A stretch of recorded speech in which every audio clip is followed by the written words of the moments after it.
বলছে কলিকালে নাম বিনা নাহি আর ধর্ম, সর্বমন্ত্র সার নাম এই শাস্ত্র মর্ম। দেখুন, এই কলিযুগে সকলেই কোনো না কোনো রকমভাবে ধর্ম করছে, কিছু না কিছু পূজা অর্চনা করছে, কিন্তু আসল ধর্মটা কি সেটা কলিযুগের মানুষ জানে না। আসল ধর্ম হচ্ছে ভগবানের নাম গ্রহণ করা। তাই বলছে কলিকালে নাম বিনা কলিকালে নাহি আর ধর্ম, সর্বমন্ত্র সার নাম এই শাস্ত্র মর্ম। সমস্ত শাস্ত্র, বেদ, গীতা, ভাগবতম, পুরাণ, উপনিষদ বলছে সমস্ত ধর্মের সার বস্তু সেটা হচ্ছে ভগবানের নাম। যারা ভগবানের নাম করছে না, কোনো হয়তো কোনো পুজো করছে, কোনো অনুষ্ঠান করছে, মনে করছে যে আমরা ধর্ম করছি, আসলে সেটা প্রকৃত ধর্ম নয়। প্রকৃত ধর্ম করতে গেলে এই কলিযুগে ভগবানের নামকে আশ্রয় করতে হবে। আর আপনারা যদি নামকে আশ্রয় করেন তাহলে সমস্ত সমস্যা থেকে, এই জগৎ থেকে নিস্তার পেতে পারবেন একমাত্র ভগবানের নাম করলে। বলছি কলিকালে নাম রূপে কৃষ্ণ অবতার। কলিকালে ভগবান কি রূপে রয়েছেন? বলছে কলিকালে নাম রূপে কৃষ্ণ অবতার, নাম হইতে হয় জগৎ নিস্তার। এই যে মৃত্যু সংসার রূপ জগতে আমরা রয়েছি, আজকে এই দুঃখ, কালকে ওই দুঃখ, এটা এরকম ওটা ওরকম, সমস্ত সমস্যা, সমস্ত সময় নানা সমস্যায় জর্জরিত হচ্ছি আমরা। তো সমস্ত সমস্যা এবং দুঃখের কারণ এই জগৎ থেকে আমরা নিস্তার লাভ করতে পারবো যদি আমরা ভগবানের নাম করি। যদি মুখে ভগবানের নাম চলে তাহলে কেউ আপনাকে কখনো পরাস্ত করতে পারবে না, কখনো না। বলছে নামে ভক্ত প্রণশ্যতি কোন্তেও পোতি জানাহি। অর্জুন কৃষ্ণ অর্জুনকে বলছে, অর্জুন তুমি এই জগতে ঘোষণা করো যে যিনি আমার ভক্ত, যিনি আমার নাম গ্রহণ করে তার কখনো বিনাশ নেই, তার কখনো বিনাশ হয় না।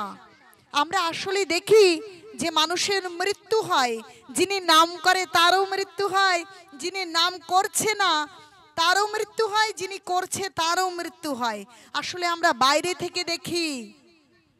সেটা হচ্ছে সেই বিড়াল যখন ইঁদুর ধরে আর বিড়াল তার বাচ্চাকে কামড়ে ধরে, দুটো যে দেয়, তাই না? আর যখন তার বাচ্চাকে ধরে আদর করে একটা সুন্দর ভালো জায়গায় নিয়ে যায়।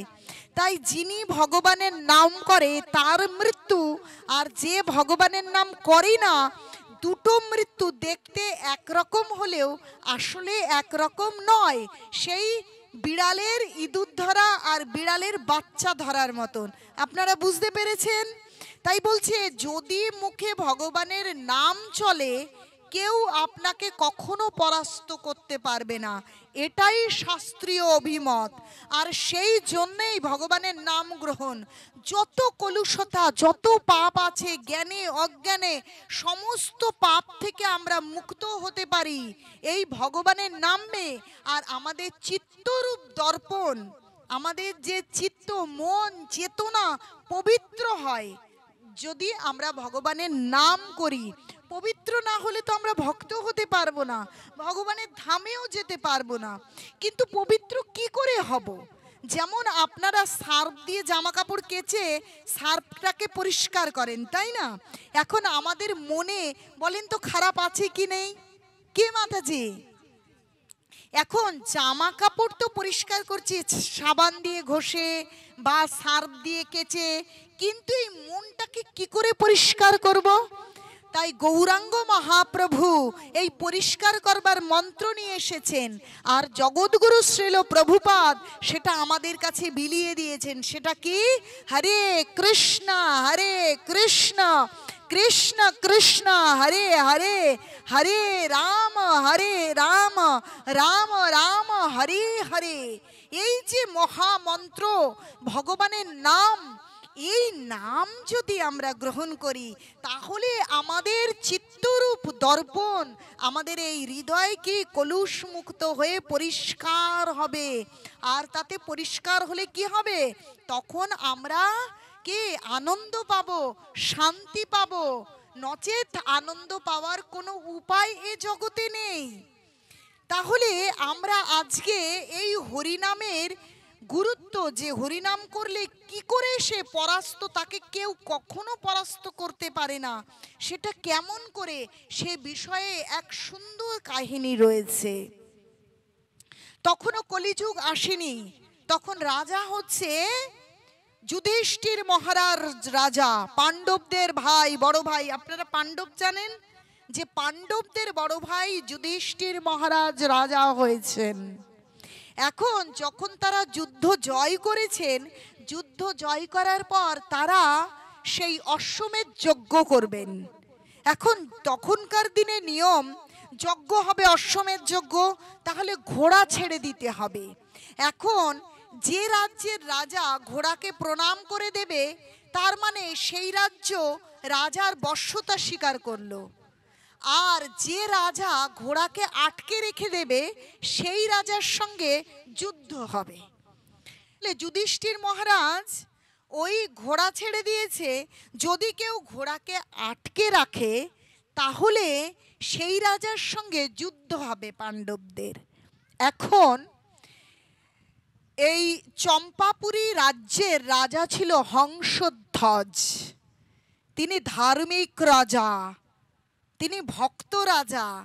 তিনি জানতেন যে স্বয়ং কৃষ্ণই অনাদির আদি ভগবান, আর পাণ্ডবদের সঙ্গে সব সময় কৃষ্ণ থাকেন পাণ্ডবদের সঙ্গে। তাহলে পাণ্ডবরা যুদ্ধ জয় করে অশ্বমেধ যজ্ঞ করতে এই ঘোড়া ছেড়েছে, তাহলে ঘোড়ার সঙ্গে নিশ্চয়ই কৃষ্ণ এসেছে। যত গুপ্তচর এসে খবর দিয়েছে, তো বলছে আচ্ছা ঘোড়ার সঙ্গে কৃষ্ণ এসেছে, সেই সুদর্শনধারী কৃষ্ণ। বলছে না, তাদের সঙ্গে আসতে সাত্বিক, প্রদ্যুম্ন, পঞ্চ পাণ্ডব সবাই এসেছে, কিন্তু কৃষ্ণ আসেনি। তখন হংসধ্বজ রাজা কি করেছে, ওই ঘোড়াকে আটকে রেখেছে। কেন? যে পাণ্ডবরা যখন যুদ্ধ করবে তখন কৃষ্ণ আসবে, কারণ কৃষ্ণ আসেনি তাহলে তো কৃষ্ণকে দর্শন হবে না। আর কোনো ভক্ত যদি কৃষ্ণকে দর্শন করতে পারে তার জীবন ধন্য হবে। তাহলে আজ পাণ্ডবরা এসেছে, তাদের ঘোড়া এসেছে, কিন্তু কৃষ্ণ আসেনি, তাহলে এদেরকে যদি আটকে রাখি তাহলে যুদ্ধ অনিবার্য। আর যদি যুদ্ধ করতে হয় তখন পাণ্ডবদের দুঃখের সময় কৃষ্ণ আসবে, কারণ কৃষ্ণ হচ্ছে অর্জুনের বন্ধু। তাহলে কৃষ্ণ যখন আসবে আমরা কৃষ্ণকে দেখতে পারবো, কৃষ্ণকে প্রণাম করতে পারবো। তাই ঘোড়াটাকে আটকে রেখে যুদ্ধ ঘোষণা করেছে। ভালো করে বোঝবার চেষ্টা করুন। এখন যুদ্ধ ঘোষণা করেছে, সমস্ত সৈনিকদের তাড়াতাড়ি আসতে বলছে, তাড়াতাড়ি আসুন, যুদ্ধ করতে হবে। আর সমস্ত রাজ্যে দামামা বাজিয়ে দিয়েছে যুদ্ধের, সকলে প্রস্তুত হয়ে এসো, যুদ্ধ হবে। এখন ওই হংসধ্বজ রাজার পুত্রের নাম সুধনবা, তার পুত্র আবার এমনই, সে সব সময়, আপনারা যেমন জপমালা নিয়ে হরিনাম জপ করেন, তিনি সব সময় কে শ্রীকৃষ্ণ, তিনি ভগবানের নাম জপ করছেন। এটা কিন্তু গৌরাঙ্গ মহাপ্রভু আসার পূর্বে সেই নবদ্বীপে চম্পাপুরী রাজ্যের সেই হংসধ্বজ রাজার কাহিনী।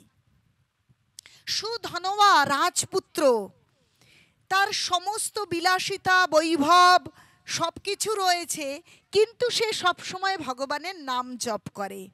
এখন নাম জপ করতে করতে যখন এরকম সংবাদ গেছে, তিনি উঠে এসেছেন, যুদ্ধ করতে হবে, তিনি প্রস্তুত হয়েছেন যুদ্ধের জন্য। এখন মায়ের কাছে গেছেন আশীর্বাদ চাইতে। মা জানেন অর্জুনদের সঙ্গে যুদ্ধ হবে, পাণ্ডবদের সঙ্গে যুদ্ধ হবে। মায়ের কাছে প্রণাম করে তিনি আশীর্বাদ চেয়েছেন। মা বলছে যাও, যুদ্ধে যাও। যে কৃষ্ণের সঙ্গে আমার কখনো সাক্ষাৎ করা সম্ভব নয়, এই অনাদির আদি বিশ্ব ব্রহ্মাণ্ডের যিনি সৃষ্টি স্থিতি পালক, ধ্বংসের যিনি কারণের পরম কারণ, যিনি আদি, সেই অনাদির আদি গোবিন্দের সঙ্গে দেখা করা, তার চরণে প্রণাম করা, তার সঙ্গে সাক্ষাৎ করা তো আমার সম্ভব নয়। হে পুত্র, তুমি যাও, সাক্ষাৎ করো, তোমাকে আশীর্বাদ দান করছি, তুমি সেই ভগবানকে দর্শন করো। তো আশীর্বাদ নিয়েছে, বোনের কাছে গেছে, বোন তাকে আরতি করেছে, তিলক পরিয়ে দিয়েছে, তার নতুন বিবাহ হয়েছে। সুধনবার স্ত্রীর নাম প্রভাবতী, তিনি ধর্মপত্নী। এখন স্ত্রীর কাছে গিয়ে বলছে, আজ আমি পাণ্ডবদের সঙ্গে যুদ্ধ করতে যাচ্ছি, আমি অতি সত্বর ফিরে আসব। বলছে প্রভু, আমাকে শুধু শুধু বোঝানোর চেষ্টা করবেন না, একবার যে কৃষ্ণের সঙ্গে দেখা করতে যায় সে কখনো আর ফিরে আসে না। আমি জানি আপনি আর কখনো ফিরে আসবেন না, আপনার জীবন ধন্য যে আপনি ভগবানের সঙ্গে সাক্ষাৎ করতে যাবেন, কিন্তু আমি আপনার ধর্মপত্নী, আপনার জলাঞ্জলি দেবার জন্য একটা পুত্র বা কন্যা আমার নেই, সবে সবে বিবাহ হয়েছে। তো আপনি যুদ্ধ করতে যান, আমি চাই আপনি ভগবানের সঙ্গে মিলিত হন, কিন্তু আপনাকে জলাঞ্জলি দেবার জন্য বা পুত্র বা কন্যা আজ আমাকে কৃপা ভিক্ষা দিয়ে যান। বুঝতে পারছেন তো? তখন তার স্ত্রী তার স্বামীর কাছেই প্রার্থনা করেছে। এটা তো অবশ্যই, এটা তার পাওয়ার অধিকার রয়েছে। তখন সুধনবা চিন্তা করলো, সত্যি তো, আমি আজ যুদ্ধ করতে যাচ্ছি, আজ আমি কৃষ্ণের সঙ্গে মিলিত হতে যাচ্ছি, কিন্তু আমি সংসার করেছি, গৃহস্থ আশ্রমে রয়েছি, আমার পতিব্রতা পত্নী রয়েছে, তাহলে তার প্রতি আমার একটা কর্তব্য আছে যে সে মা হবে, তাহলে তার ইচ্ছে পূরণ করা আমার কর্তব্য।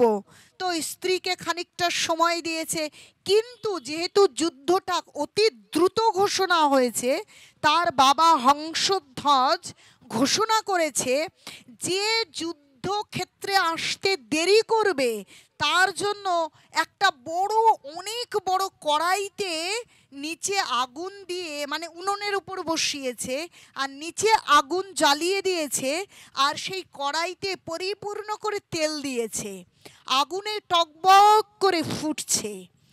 আর তিনি ঘোষণা করেছেন যিনি যুদ্ধ করতে দেরি করে আসবে তার শাস্তি হচ্ছে তাকে ওই কড়াইতে ফেলে দেওয়া হবে, আর ওই ফুটন্ত তেলে তাকে ভাজা করা হবে।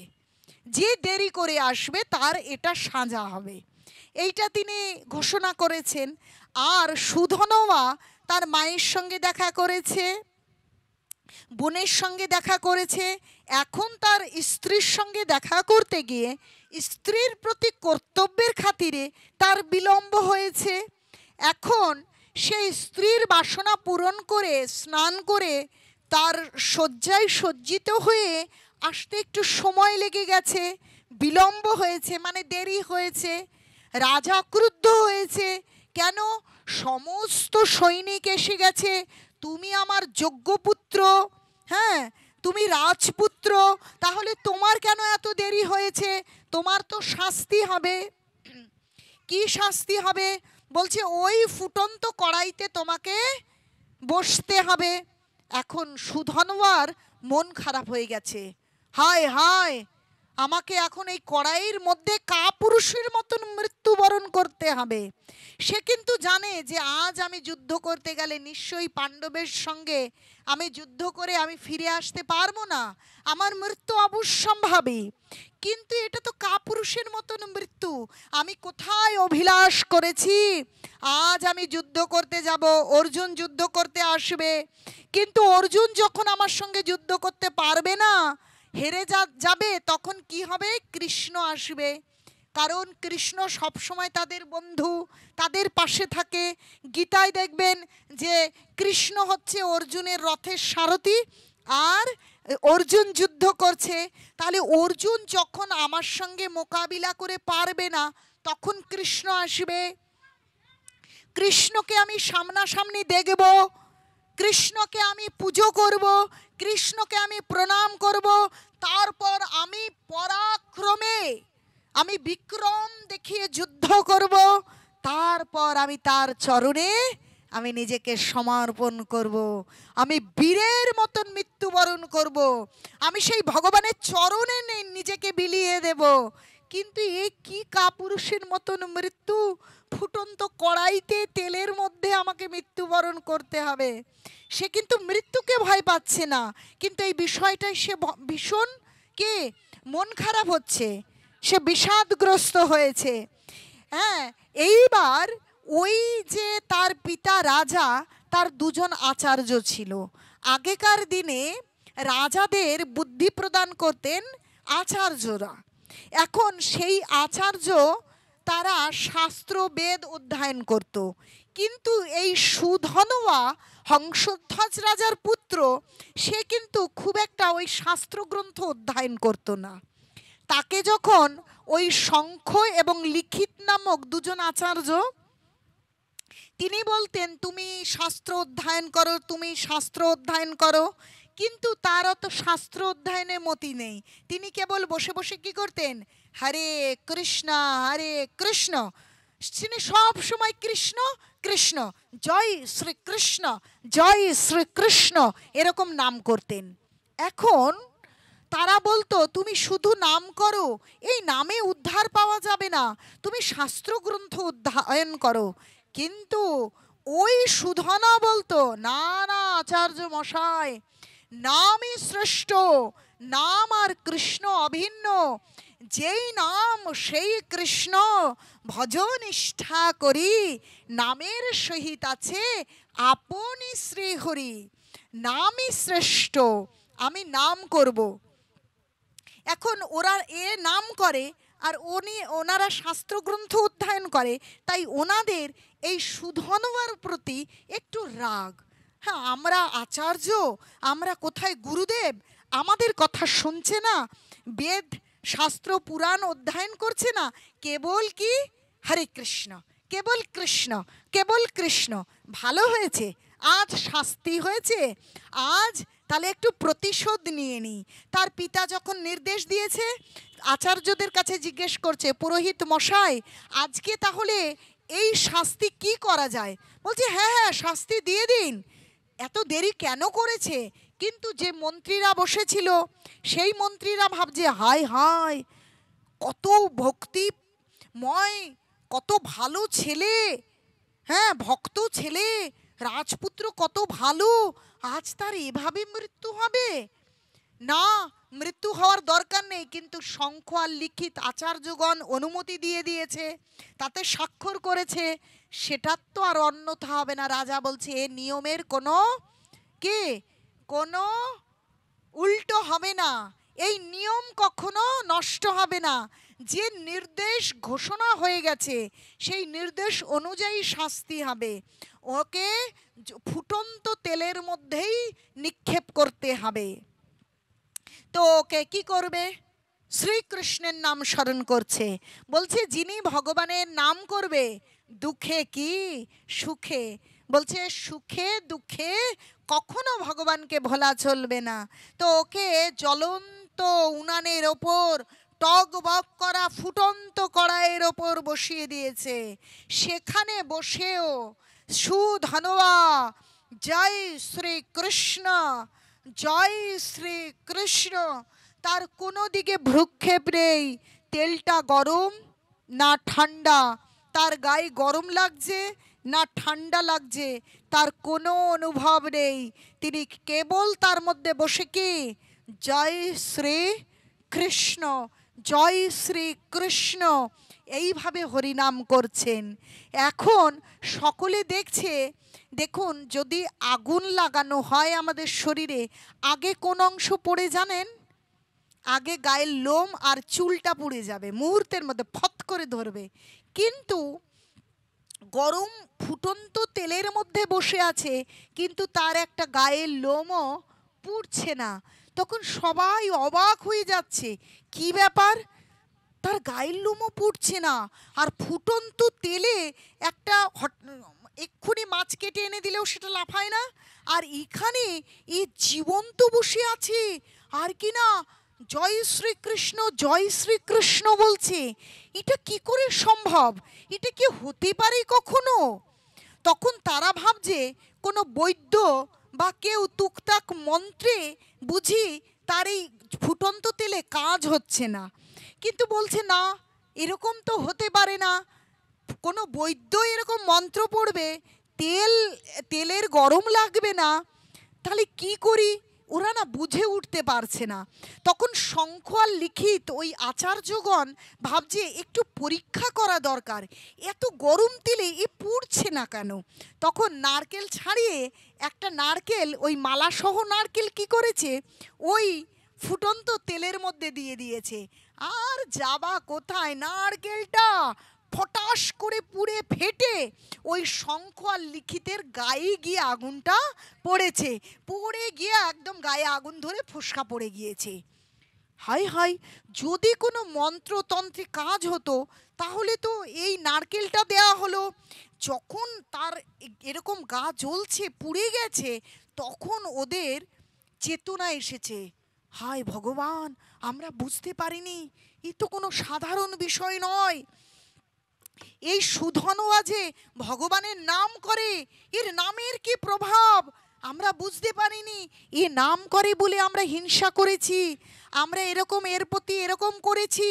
তখন তারা অনুশোচনা করছে, তারা মনে মনে দুঃখ পাচ্ছে, কষ্ট পাচ্ছে। তখন কি করছে, ওই সুধনওয়াকে তেল থেকে নাবিয়ে নিয়ে এসেছে, আর যখন নেবে এসেছে তখন তার পা ধরে ক্ষমা চাইছে, ওরে বাবা, ওরে বাছাধন, আমাদেরকে ক্ষমা কর, আমরা বুঝতে পারিনি। আজকে তোর নামের এরকম প্রভাব যে জ্বলন্ত ফুটন্ত তেল তোর কিছু করতে পারলো না, আর আমরা সারা বছর শাস্ত্র পড়েছি, মনে করেছি আমরা তো আচার্য হয়ে গেছি, আমরা কত বড় ভক্ত, আর এ তো সেদিনকার ছেলে, আর এই নারকেলটা পুড়ে আমাদের কি অবস্থা হয়ে গেল, আমরা বুঝতে পারিনি বাবা, আমাদেরকে ক্ষমা করে দাও, আমাদেরকে ক্ষমা করে দাও। কিন্তু রাজা দেখছে এ কি, এ তো ভারী অন্যায়, তাহলে শঙ্খ আর লিখিতকে এই তেলে ওনাদেরকে নিক্ষেপ করো।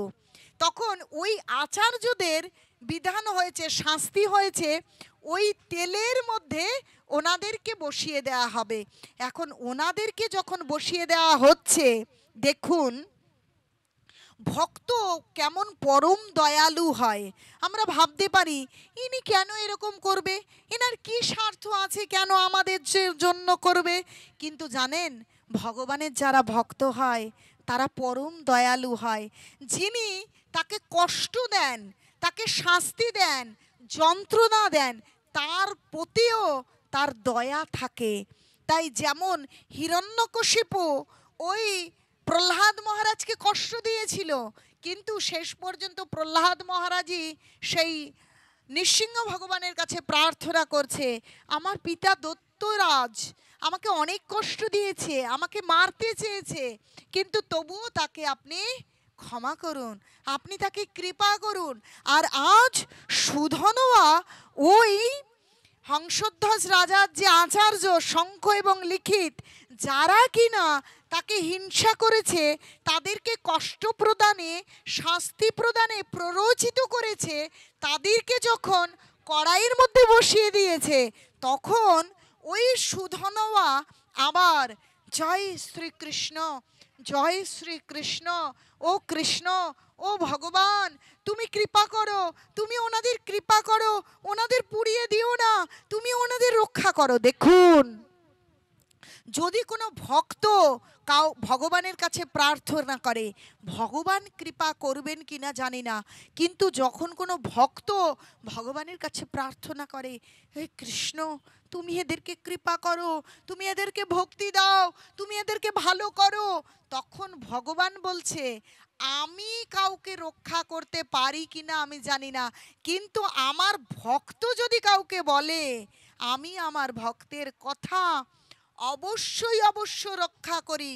শঙ্খ আর লিখিতকে যখন বসিয়ে দিয়েছে, তখন ওই সুধনবার প্রার্থনায় সেই তেল ঠান্ডা হয়ে গেছে। এখন তারা তো ভীষণভাবে সেই সুধনবার চরণ ধরে প্রার্থনা করছে, বাছাধন বুঝতে পারিনি ভগবানের নামে কত শক্তি আছে, যে অসম্ভবকে সম্ভব করে দেয়, এইটা কোনোদিন বুঝতে পারিনি বাবা। আজ আমাদের অনুভব হলো যে ভগবানের নামে কতটা শক্তি আছে, যেটা কখনো চিন্তাই করা যায় না, সেই অসম্ভব বস্তুকে সম্ভব করে দেয়।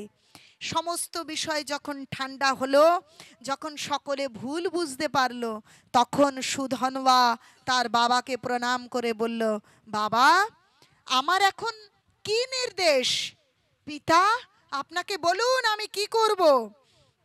তখন সমস্ত সৈন্যদের বলছে, আজকে যে যুদ্ধ হবে সেই যুদ্ধের সেনাপতি আমার রাজপুত্র সুধনবা, সে আজ এই যুদ্ধ পরিচালনা করবে। এখন সুধনবা তিনি কি করছেন? যুদ্ধ করতে যাচ্ছেন। যখন যুদ্ধ করতে গেছেন, এখন অর্জুন এসেছে, যুদ্ধ করতে হবে। কি বলছে? দেখো তুমি তো যুদ্ধ করবে, তোমার কৃষ্ণকে ডাকো, যদি তোমার কৃষ্ণ না থাকে তাহলে তুমি আমার সঙ্গে পরাজিত হবে, তুমি যুদ্ধে জয়লাভ করতে পারবে না। কিন্তু অর্জুন বলছে আমি শ্রেষ্ঠ ধনুর্ধর, আমি হচ্ছে পারদর্শী, তুমি আমাকে ভয় দেখিও না। বলছে না, যদি কৃষ্ণ না থাকে তাহলে তুমি হেরে যাবে, তুমি কৃষ্ণকে ডাকো। বলছে না, তুমি যুদ্ধ করো। এখন যুদ্ধ করতে শুরু করছে। যখন অর্জুন তীর মারছে আর সুধনবা যে তীর ছুড়ে দিচ্ছে, অর্জুনের তীর তিন খণ্ড হয়ে খণ্ড হয়ে যাচ্ছে।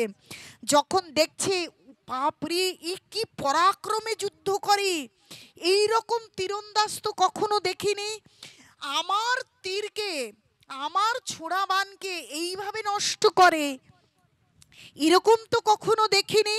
সে বারবার সে কি করছে?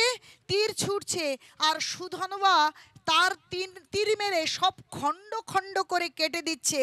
তার রথের চূড়া নেই, রথের সারথি নেই, রথের উপরে যে পতাকা ওড়ে না, সেই পতাকাও কি করেছে?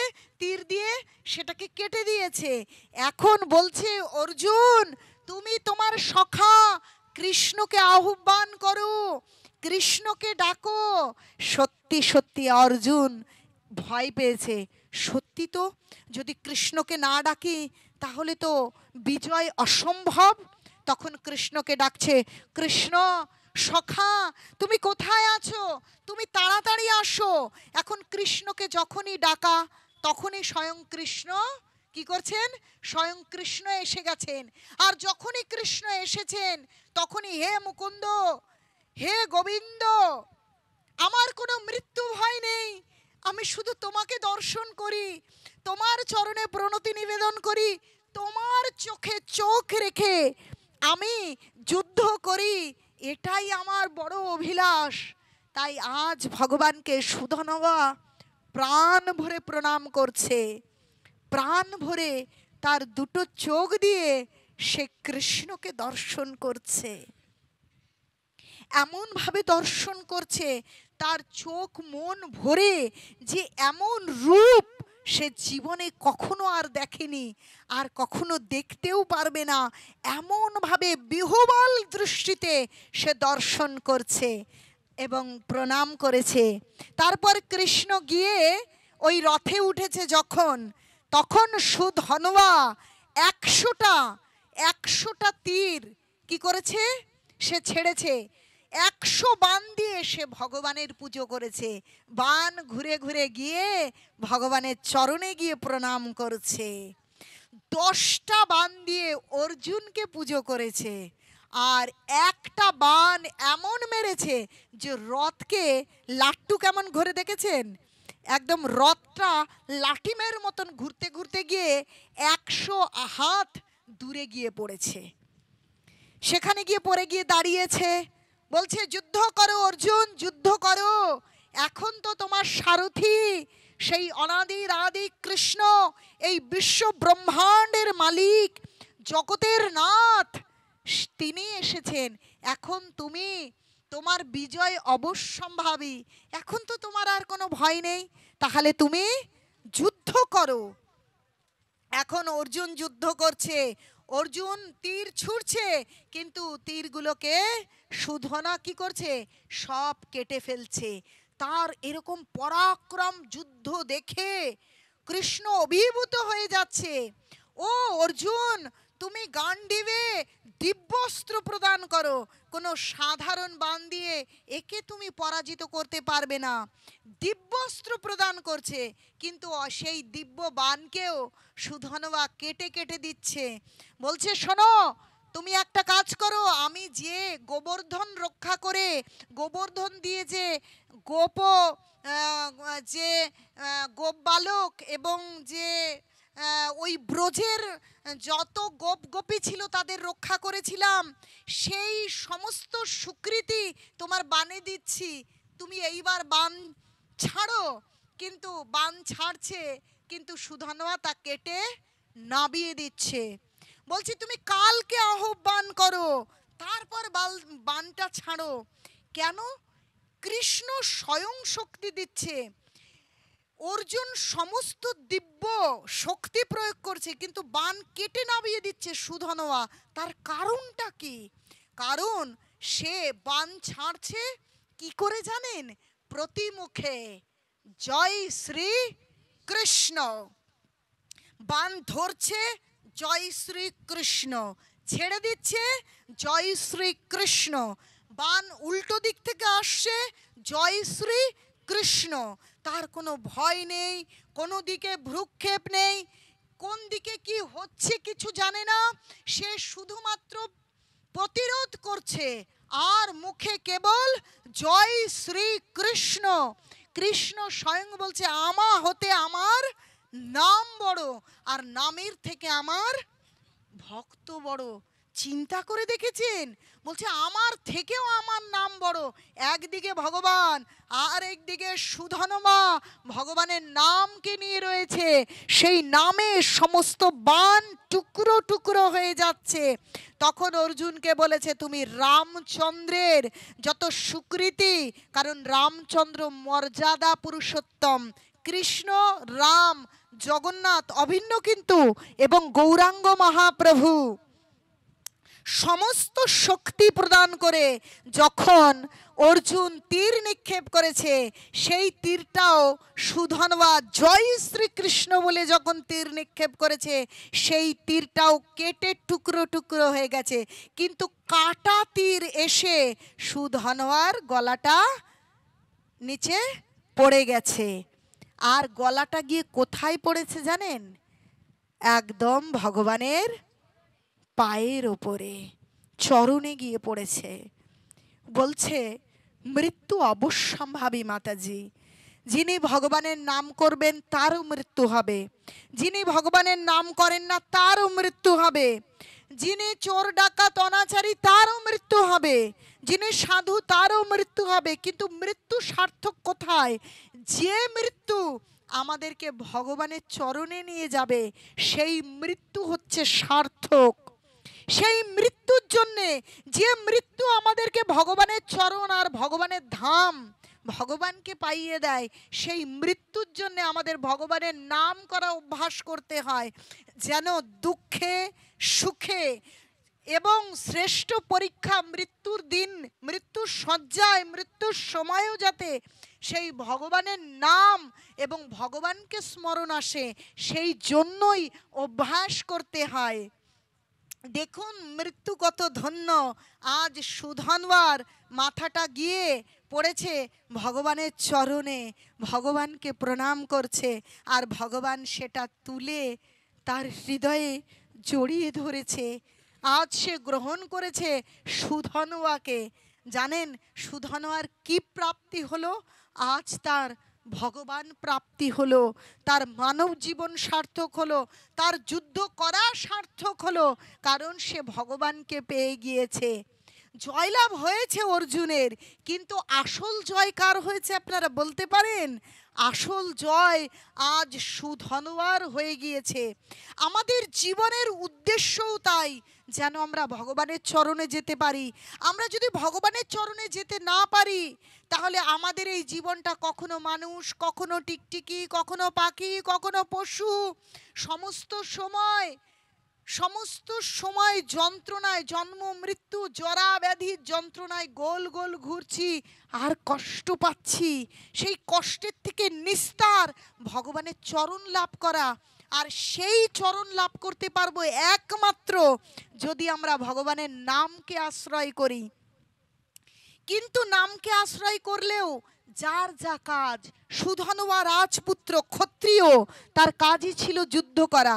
তাহলে তিনি যুদ্ধ করেছেন, সে কি যুদ্ধ করা থেকে চলে গেছে? আমরা যারা মা, আমাদের কাজ সন্তান প্রতিপালন করা। তাই দেখুন এই যে কাহিনীর মধ্যে দিয়ে ভগবান কি বোঝানোর চেষ্টা করছে, তোমার যা কর্তব্য, যিনি চাষি তিনি চাষ করুন, যিনি ডাক্তার তিনি ডাক্তারি করুন, যার ব্যবসা করা কাজ তিনি ব্যবসা করুন, যার যা কাজ আছে সেই কাজ করুন, যার যা কর্তব্য আছে কর্তব্য করুন, কিন্তু নামকে আশ্রয় করুন। তাই বলছে নাম আশ্রয় করি যতনে তুমি থাকো হো আপন কাজে। নামকে আশ্রয় করে আপনারা আপনাদের কাজে থাকুন, আপনাদের কর্তব্যে থাকুন, আপনাদের সংসারে থাকুন। ভক্ত মানে এমন নয় যে সংসার ছেড়ে সাদা শাড়ি পরে রাস্তায় বেরিয়ে যেতে হবে না। আপনারা সংসারে থাকুন, স্বামীর সংসারে থাকুন, সন্তানদের নিয়ে থাকুন। স্বামী ত্যাগ করতে হবে না, স্ত্রী ত্যাগ করতে হবে না, সন্তানদেরও ত্যাগ করতে হবে না। শুধুমাত্র ভগবানকে আপনাদের জীবনে যুক্ত করুন। কিভাবে যুক্ত করবেন ভগবানকে? ভগবানের নামকে যুক্ত করুন। নামই শ্রেষ্ঠ। বলছি কলিকালে নাম বিনা নাহি আর ধর্ম, সর্বমন্ত্র সার নাম, এই শাস্ত্র মর্ম। সমস্ত শাস্ত্রের এটাই সার কথা। যদি আপনারা নামকে আশ্রয় করেন তাহলেই এই জগৎ থেকে আপনারা নিস্তার পেতে পারেন। তাই গৌরাঙ্গ মহাপ্রভু এই ভগবানের নামকে এই ধরাধামে নিয়ে আসলেন। আর প্রভুপাদ সমস্ত জগতে এমন নয় যে শুধু হিন্দুরা নাম করতে পারবেন, এমন নয়, শুধু ব্রাহ্মণ ক্ষত্রিয় উঁচু জাতির মানুষ হরিনাম করবেন। এই কৃষ্ণ শুধু উঁচু জাতির মানুষের, রাধারানী কেবল উচ্চ সম্প্রদায় ব্রাহ্মণের ধনীদের, এরকম নয়, সমস্ত জগতের। তাই প্রভুপাদ সমস্ত জগতে এই ভগবানের নাম দিয়ে দিলেন। কি হিন্দু, কি মুসলিম, কি আফ্রিকান, কি আরব, কি পাকিস্তান, কোনো বিচার নেই, কি অস্ট্রেলিয়া, কি আফ্রিকা, সারা বিশ্বের মানুষের কাছে নিয়ে গেলেন হরিনাম আর বললেন তোমরা হরিনাম করো, শ্রবণ করো আর সুখী হও। দেশ বিদেশের মানুষ, হিন্দু কি, মুসলিম কি, খ্রিস্টান কি, তারা নামকে গ্রহণ করলো আর আনন্দে দুবাহু তুলে নিতাই গৌরাঙ্গ, নিতাই গৌরাঙ্গ, নিতাই গৌরাঙ্গ, নিতাই গৌরাঙ্গ। হরে কৃষ্ণ কৃষ্ণ কৃষ্ণ হরে হরে, হরে রাম রাম রাম হরে হরে। এইভাবে আনন্দের সাগরে ভাসলেন। তাহলে কোথায় আমেরিকার মানুষ, অস্ট্রেলিয়ার মানুষ, মুসলিম কান্ট্রির মানুষ আনন্দে ভাসছে, তাহলে আমরা কেন আনন্দ পাবো না? আমরা তো এই পশ্চিমবঙ্গে, এই ভারতবর্ষে, এই নদিয়ার কাছের মানুষ, তাহলে আমাদের আনন্দে ভাসা উচিত কি না? তাই আপনারা হরিনামকে আশ্রয় করুন, হরিনাম জপ করুন আর আনন্দের জোয়ারে ভাসুন, আর এই জীবনে উদ্ধার প্রাপ্ত হন আর ভগবানের চরণে আশ্রয় লাভ করুন। নাম করতে করতে আর সাধু সঙ্গ করতে করতে। কেমন? আপনি একটা গাছ লাগালেন কিন্তু বেড়া দিলেন না, তাহলে কি হবে? গাছটা ছাগলে খেয়ে যাবে না গরুতে খেয়ে যাবে? হবে তো, গাছটা নষ্ট হয়ে যাবে। তাই তাকে বেড়া দিতে হবে। তাই প্রথমত নাম গ্রহণ করতে হবে। কিভাবে? জপমালাই করতে হবে। কেন করতে হবে, কিভাবে করতে হবে আমি আপনাদের বুঝিয়ে দিয়েছি। তা জপমালাই জপ করবেন। এখন যখন বিশ্রাম থাকবে, সময় থাকবে, জপমালাই করবেন। আর যখন কাজ করছেন মনে মনে করবেন, মাথার ভেতরে করবেন। আর সপ্তাহে একদিন আপনারা নাম হট্টে আসবেন। এরকম যখন আসবেন, ভগবানের কথা শ্রবণ করবেন। এই ভগবানের কথারূপ বেড়া দিয়ে দেবেন। একটা ছোট্ট গাছ লাগিয়ে বেড়া দেয়, দেখেছেন? বেড়া দিয়ে দিলে আর ছাগলেও খেতে পারে না, গরুতেও খেতে পারে না, বড় হয়ে যায়। আচ্ছা, বড় হয়ে গেলে আর ছাগল গরুতে খায়? তখন খায় না। তাই বলছে যে সাধু সঙ্গরূপ বেড়া দিতে হবে। আর ভগবানের কথা শ্রবণরূপ জল তাতে সিঞ্চন করতে হবে। যখনই আপনি ভগবানের কথা শ্রবণ করবেন তখনই আপনার হরিনাম করতে আরও ভালো লাগবে। উরি, নামের এত মাহাত্ম্য! আপনার যেভাবে ভালো লাগে আপনি হরিনাম করুন। হরিনামই শ্রেষ্ঠ। যে না, এখন তো আমি জপমালাই করলে, কারণ গৌরাঙ্গ মহাপ্রভু জপমালাই বিধান দিয়েছে, আপনার বিশ্রামের সময় আপনি জপমালাই করুন। যখন আপনার কাজ নেই, অবসর সময়, তখন আপনি জপমালাই জপ করুন। এমনি কাজের সময় কৃষ্ণ কৃষ্ণ বলুন। নাহলে যদি মনে হয় না আমি রাধারানী রাধারানী বলবো, বলুন। যদি মনে হয় না আমি গৌর গৌর নিতাই নিতাই বলবো, হরি হরি বলবো, তাও বলুন। কিন্তু তাতে কোনো সমস্যা নেই। কিন্তু আপনি নাম করুন, নামই শ্রেষ্ঠ। নাম করতে করতে সমস্ত চিন্তা মুক্ত হন। আপনার চিন্তা করলেও অসুস্থতা আসে। ধরুন ছেলে মেয়ের জন্য চিন্তা করছেন, কোনো মা বাবা কি চায় আমার ছেলে মেয়ের অসুখ করুক? কিন্তু অসুখ করে কি করে না? মা বাবা ঠেকাতে পারে? অসুখ করা ঠেকাতে পারে? কিন্তু চিন্তা করলেও অসুখ হয়। চিন্তা করলেও কি ঝড় হচ্ছে, বৃষ্টি আসছে, রোগ হচ্ছে, সমস্যা আসছে। তাই অবশ্যই আমরা চিন্তা করে কখনো খারাপকে ভালো, ভালোকে খারাপ করতে পারবো না। তাহলে যেটাকে আমরা পরিবর্তন করতে পারবো না সেই বিষয়ে কেন অযথা চিন্তা করি? কিন্তু যদি আমরা ভগবানের নাম করি, ভগবান কৃপা করে সমস্ত কিছু ঠিক করে দিতে পারে। সমস্ত কিছু ঠিক করার ক্ষমতা আমাদের কারণ নেই। কি করে বুঝবেন? মানুষকে তো উদাহরণ না দিলে বুঝবেন না। আচ্ছা, আমাদের যদি ক্ষমতা থাকতো, আমাদের কারো বুড়ো হওয়ার ইচ্ছা আছে, কিন্তু চুলগুলো পেকে যায় কেন মাতাজি? কি কালি লাগিয়ে কালো করতে হয় কি না? তাহলে আমরা চুলগুলোকে কালো করে রাখতে পারি, কিন্তু কেন কালো করে রাখতে পারি না? কেন আমরা ইয়াং থাকতে পারি না? সবাই চাই ইয়াং থাকি, একদম বুড়ো হব না, চামড়াগুলো যেন না ঝুলে যায়, আমার যেন দাঁত না পড়ে যায়, তাই না মাতাজি? কিন্তু আমরা কি আমাদের যৌবন ধরে রাখতে পারি? তাহলে আমরা কোনোভাবেই আমরা নিজেকে নিয়ন্ত্রণ করতে পারি না, অবশ্য ভবিতব্য নিয়ন্ত্রণ করতে পারি না। তাই আমাদের ছেলে মেয়ের ভালো মন্দ আমরা নিয়ন্ত্রণ করতে পারবো না। একমাত্র নিয়ন্ত্রণের ক্ষমতা আছে ভগবানের, কিন্তু আমরা নিজেদেরকে মালিক মনে করছি। তাই গীতাই বলছে প্রকৃতি ক্রিয়মানানি গুণকর্মাণি সর্বস্ব অহংকার বিমূঢ়াত্মা কর্তাহমিতি মান্যতে। আমরা কিছুই করছি না, কিন্তু আমরা মনে করছি আমরাই কর্তা, আমরাই করছি। সমস্ত কিছুর ক্ষমতা আমাদের রয়েছে, কিন্তু আমাদের ক্ষমতা নেই। একমাত্র ক্ষমতাবান ভগবান, তার নির্দেশে সমস্ত কিছু হচ্ছে। তাই তিনি হচ্ছেন মালিক, আমরা হলাম দাস। দাস যদি মালিকের চরণে আশ্রয় করেন, তাহলে মালিক কৃপা করে কিছু সুযোগ সুবিধা আমাদেরকে দান করতে পারেন। তাই আমাদেরকে ভগবানের চরণে আশ্রয় গ্রহণ করতে হবে এবং হরিনাম করতে হবে। আমরা জ্ঞানী অজ্ঞানে অনেক পাপ করছি। আর দেখুন, সামান্য পাপ করলে, মারামারি করলে জেলখানায় পড়ছে, কিন্তু আমরা কারণে অকারণে জীব হত্যা করছি কি করছি না? করছি তো। তাহলে সেই পাপে আমরা ঘুরে বেড়াচ্ছি, আমরা তো জেলখানায় নেই। তাহলে আপনারা ভাবতে পারেন আমাদের তো কোনো সাজা হচ্ছেও না, হবেও না, আমরা ভালোই আছি। তা কি কখনো হয়? ভগবানের আইনে কখনো এরকম হয় না যে পাপ করছে তার সাজা অবশ্যম্ভাবী, কিন্তু তাহলে সেই এত লক্ষ লক্ষ যে পাপ করছি তা হিসেব করে উঠতে পারবো না। যে কত প্রাণী হত্যা, কত জীবন নষ্ট করে আমরা প্রত্যেক দিন আহার গ্রহণ করছি।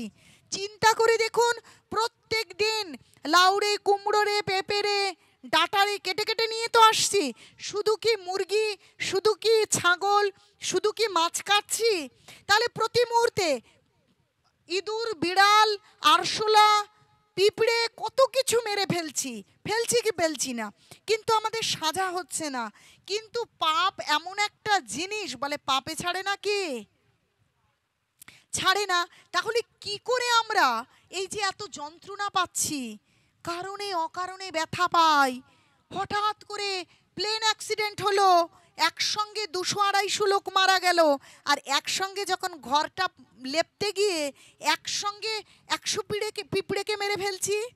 আমরা জানি না, আমরা ভাবি কি দোষ, একসঙ্গে 250 লোক বা 300 লোক প্লেনে উঠলো, আগুন ধরে গেল আর সব একসঙ্গে মরে গেল, তাই না? কি করে এরকম মরলো? আমরা যে একসঙ্গে এতগুলো পিঁপড়ে একসঙ্গে মেরে ফেলছি, কখনো চিন্তা করি যে আমাদের হৃদয়ে যে আত্মা, আর ওই পিঁপড়েটা, ওই আরশোলাটা, ওই মুরগিটা, ওর হৃদয়েও সেই আত্মা, তাহলে ওকে মেরে ফেলছি, তাহলে ও কষ্ট পাচ্ছে, তাহলে আমাদের কেমন কষ্ট হয়? তাহলে এই পাপগুলো যাবে কোথায়? এমনিতে মারামারি করে যারা জেলখানায় সাজা ভোগ করছে তারা তো করছে, কিন্তু আমরা তো সাজা ভোগ করছি না, তাহলে এই পাপের ফলগুলো যাবে কোথায়? তাই ভাগবতমের অন্তিম শ্লোকে বলছে, কি বলছে? নাম সংকীর্তনং যস্য সর্ব পাপ প্রণাশনম প্রণম দুঃখস মনস্তং নমামি হরিং পরম। বলছে নাম সংকীর্তন যস্য সর্ব পাপ প্রণাশনম, যে যদি আপনারা নাম সংকীর্তন করেন সর্ব পাপ মুক্ত হওয়া যাবে, একমাত্র ভগবানের নাম যদি গ্রহণ করেন। বলছে নাম সংকীর্তনং যস্য সর্ব পাপ প্রণাশনম, সমস্ত পাপ থেকে মুক্ত হওয়া যাবে যদি আপনারা ভগবানের নামকে আশ্রয় করে প্রকৃত ভগবানের চরণে আশ্রয় করেন। তাই ভগবানের চরণে আশ্রয় গ্রহণ করতে চাইলে আগে ভগবানের নামকে আশ্রয় করতে হবে। আর সমস্ত যা মনে মনে আপনাদের আমাদের যা মন গড়া ধর্ম আছে, এই সমস্ত ধর্ম থেকে বেরিয়ে ভগবানের চরণে আশ্রয় নেবার কথা গীতায় ভগবান বলছে, সর্বধর্মান পরিত্যাজ্য মামেকং শরণং ব্রজ অহং তং সর্বপাপেভ্যঃ মোক্ষয়িষ্যামি মা শুচো। তোমরা নিজেদের বানানো সমস্ত ধর্ম থেকে বেরিয়ে আসো, আমার চরণে আশ্রয় গ্রহণ করো, তোমাদের সমস্ত দুঃখ থেকে, সমস্ত পাপ থেকে আমি মুক্ত করব। তাই আপনাদের কাছে অনুরোধ করছি, আপনারা সকলে ভগবানের নাম করুন, ভগবানের চরণে আশ্রয় করুন, আর এই জীবন থেকে উদ্ধার প্রাপ্ত হন। আর আমাকেও আশীর্বাদ করুন যাতে আমি ভগবানের নাম করে ভগবানের চরণ লাভ করতে পারি। নিতাই গৌর সীতানাথ প্রেমানন্দে হরি হরি বল, হরি হরি বল। তাহলে বুঝতে পেরেছেন মাতাজি কি নাম করতে হবে আমাদের? বুঝতে পেরেছেন আপনারা? কারো বুঝতে অসুবিধা হয়েছে যে নামের কত গুরুত্ব? তাই আপনারা জপমালা সংগ্রহ করেছেন বলে, তাই নামের করলে কি ফল হয় সেইটা আজ আপনাদের জানিয়ে দিলাম। হরে কৃষ্ণ, হরি বল। ভগবানের কৃপাই ভগবান চেয়েছে, তাই আজ এখানে এই কথা হয়েছে। হরে কৃষ্ণ। আজ তাহলে এখানে বিশ্রাম থাকুক, আর যদি কারো কোনো প্রশ্ন বা বুঝতে অসুবিধা থাকে